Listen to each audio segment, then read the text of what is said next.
मृत्यु के पार एक अनोखी जिज्ञासा। इंसान पैदा होने के साथ ही क्यूरियस रहा है। ये क्यूरियोसिटी जिंदगी के हर पहलू में दिखती है, लेकिन मृत्यु के रहस्यों के बारे में ये और भी ज्यादा होती है। मृत्यु क्या है? क्या मृत्यु जीवन का अंत है या फिर एक नए चैप्टर की शुरुआत? ये सवाल बहुत पुराने समय से ही इंसानों को सोचने पर मजबूर करता रहा है। हमारे पूर्वज भी मृत्यु के रहस्यों को जानना चाहते थे। उन्होंने अपनी कल्पना और अनुभवों से तरह तरह की मान्यताएं और कहानियां बनाई। इन कहानियों में मृत्यु के बाद की जिंदगी, स्वर्ग नर्क, पुनर्जन्म जैसे कई विषयों के बारे में बताया गया है। यह जिज्ञासा की जिज्ञासा आज भी है। हम साइंस और टेक्नोलॉजी में इतनी तरक्की करने के बाद भी मृत्यु के रहस्य को पूरी तरह से नहीं समझ पाए हैं। यही वजह है कि अलग अलग धर्मों और संस्कृतियों में मृत्यु के बाद की जिंदगी के बारे में अलग अलग मान्यताएं हैं। चलिए हम इन मान्यताओं को समझने की कोशिश करते हैं और जानते हैं कि अलग अलग धर्म मृत्यु के रहस्य पर क्या कहते हैं।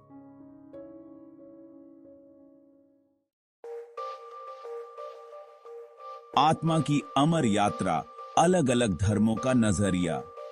हिंदू धर्म और बौद्ध धर्म दोनों ही आत्मा के अमर होने में विश्वास करते हैं। इन धर्मों के हिसाब से शरीर तो नष्ट हो जाता है, लेकिन आत्मा हमेशा रहती है। मृत्यु के बाद आत्मा एक नया शरीर धारण करती है और यह सिलसिला तब तक चलता रहता है जब तक मोक्ष की प्राप्ति नहीं हो जाती। हिंदू धर्म में मृत्यु को जिंदगी का एक पड़ाव माना गया है, जहां से आत्मा अपनी यात्रा को आगे बढ़ाती है। पुनर्जन्म का सिद्धांत बताता है कि हमारे कर्म हमारे अगले जन्म का फैसला करते हैं। अच्छे कर्मों से अच्छी जिंदगी मिलती है, जबकि बुरे कर्म दुखों का कारण बनते हैं। बौद्ध धर्म भी पुनर्जन्म को मानता है, लेकिन इसमें कर्मों की जगह तृष्णा को जन्म मृत्यु के बंधन का कारण माना गया है। तृष्णा का मतलब है इच्छा, आसक्ति, लालच। बौद्ध धर्म के अनुसार सभी दुखों की जड़ तृष्णा ही है। तृष्णा से मुक्ति ही मोक्ष का रास्ता है। आजकल के आध्यात्मिक विचार भी मृत्यु के बाद की जिंदगी की संभावना को मानते हैं। कुछ लोग इसे ऊर्जा का बदलना मानते हैं, तो कुछ इसे चेतना का एक अलग डायमेंशन मानते हैं। इन सभी मान्यताओं में एक बात समान है, मृत्यु जिंदगी का अंत नहीं है। यह एक नई शुरुआत है, एक नया चैप्टर है जो हमें जिंदगी के गहरे रहस्यों को समझने का मौका देता है। पुनर्जन्म, एक नई शुरुआत। पुनर्जन्म का सिद्धांत हमें यह बताता है कि मृत्यु एक फुल स्टॉप नहीं है, बल्कि एक नई शुरुआत है। जैसे एक दिन खत्म होता है और एक नया दिन शुरू होता है, वैसे ही मृत्यु एक जिंदगी का अंत और दूसरी जिंदगी की शुरुआत है। यह सिद्धांत हमें बताता है कि हमारी जिंदगी हमारे कर्मों से जुड़ी है। हम जो कुछ भी करते हैं, उसका नतीजा हमें भुगतना पड़ता है। यही कर्म हमें अगले जन्म तक साथ लेकर जाते हैं और हमारे भविष्य पर असर डालते हैं। पुनर्जन्म का सिद्धांत हमें जिंदगी को गंभीरता से लेने और अच्छे इंसान बनने की प्रेरणा देता है। यह हमें यह भी याद दिलाता है कि हमारे पास अपने कर्मों को सुधारने और अपनी जिंदगी को बेहतर बनाने के लिए हमेशा एक और मौका होता है। कर्म का सिद्धांत, हमारे कर्मों का फल। कर्म का सिद्धांत हिंदू और बौद्ध धर्म का एक महत्वपूर्ण सिद्धांत है। यह सिद्धांत बताता है कि हम जो भी करते हैं, उसका नतीजा हमें भुगतना ही पड़ता है। हमारे कर्म ही हमारे भविष्य का फैसला करते हैं। अच्छे कर्मों से हमें सुख और समृद्धि मिलती है, जबकि बुरे कर्मों से हमें दुख और तकलीफों का सामना करना पड़ता है। यह नियम सबके लिए एक जैसा है।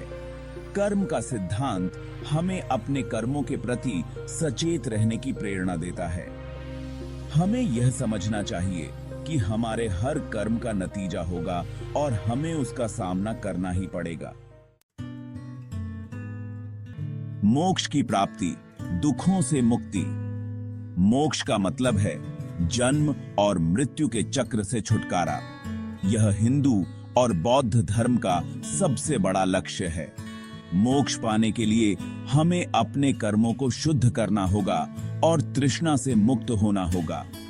मोक्ष की स्थिति में आत्मा हर तरह के बंधनों से मुक्त हो जाती है और परम शांति और आनंद का अनुभव करती है। यह एक ऐसी अवस्था है जिसमें न कोई दुख है और न ही कोई इच्छा। मोक्ष पाना एक मुश्किल काम है, लेकिन यह नामुमकिन नहीं है। ध्यान, योग और अच्छे आचरण के जरिए हम मोक्ष के रास्ते पर आगे बढ़ सकते हैं। ध्यान, मृत्यु के डर से मुक्ति का रास्ता। ध्यान एक ऐसी प्रक्रिया है जो हमें अपने मन को शांत करने और अपने अंदर के सेल्फ से जुड़ने में मदद करती है। ध्यान के जरिए हम अपने डर और बेचैनी को दूर कर सकते हैं और शांति और स्थिरता पा सकते हैं। मृत्यु का डर एक स्वाभाविक डर है, लेकिन ध्यान के जरिए हम इस डर को दूर कर सकते हैं। जब हम ध्यान करते हैं तो हमें यह समझ आने लगता है कि हम अपने शरीर से भी बढ़कर हैं। हम एक आत्मा हैं जो अमर है। यह बात हमें मृत्यु के डर से मुक्त करने में मदद करती है। सेक्शन 7, मृत्यु का स्वागत, जिंदगी को पूरी तरह से जीना। मृत्यु एक सच्चाई है जिसे कोई नकार नहीं सकता, लेकिन मृत्यु का डर हमें जिंदगी का आनंद लेने से रोकता है। जब हम मृत्यु को एक सच्चाई मान लेते हैं तो हम अपनी जिंदगी को पूरी तरह से जीने लगते हैं। हमें यह समझना चाहिए कि जिंदगी एक अनमोल तोहफा है और हमें इसका हर पल खुशी से जीना चाहिए। हमें अपने डर और परेशानियों को पीछे छोड़कर अपनी जिंदगी को उद्देश्य और अर्थ से भरना चाहिए। जब हम मृत्यु से नहीं डरते तो हम असल में जीने लगते हैं। प्रेरणादायक कहानियां, मृत्यु के पार जिंदगी के उदाहरण। कई संस्कृतियों में ऐसी कहानियां और किंवदंतियां हैं जो मृत्यु के बाद की जिंदगी के बारे में बताती हैं। इन कहानियों में अक्सर यह बताया जाता है कि मृत्यु के बाद आत्मा एक अलग दुनिया में चली जाती है, जहां उसे अपने कर्मों के हिसाब से फल मिलता है। कुछ कहानियों में यह भी बताया जाता है कि आत्मा पुनर्जन्म लेती है और एक नई जिंदगी शुरू करती है।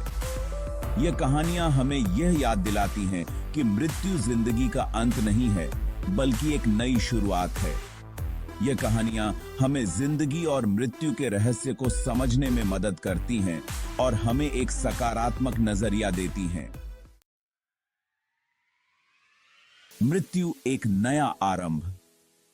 मृत्यु को अक्सर अंत माना जाता है, लेकिन अगर हम ध्यान से देखें तो यह एक नए आरंभ का भी संकेत है।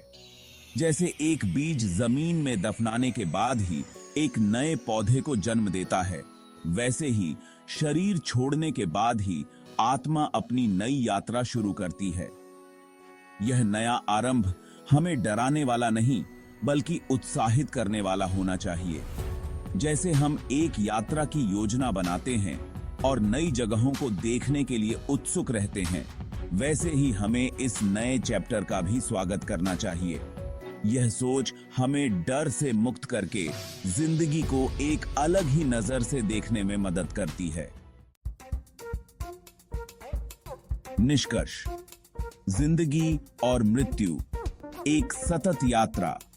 जिंदगी और मृत्यु एक ही सिक्के के दो पहलू हैं।